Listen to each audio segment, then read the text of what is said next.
Hi there. Today, we're going to learn how to optimize your backups using exclusion rules in WP staging.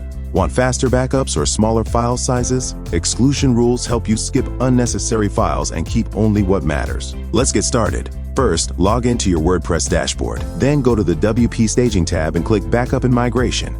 Now click on the Create Backup button and enter a name for your backup. Then scroll down to the Advanced Options section and check the ADD Exclusions checkbox. This will reveal several options that let you control what gets left out of your backup. For example, if you don't want to include log files in your backup, check the Exclude Log Files option. You can also exclude other unnecessary items like cache files, post revisions, spam comments, unused themes, and deactivated plugins.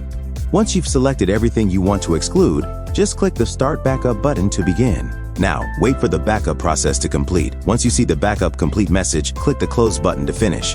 That's it, your optimized backup has been successfully created. If you like this video, please like, share, and subscribe for more awesome content.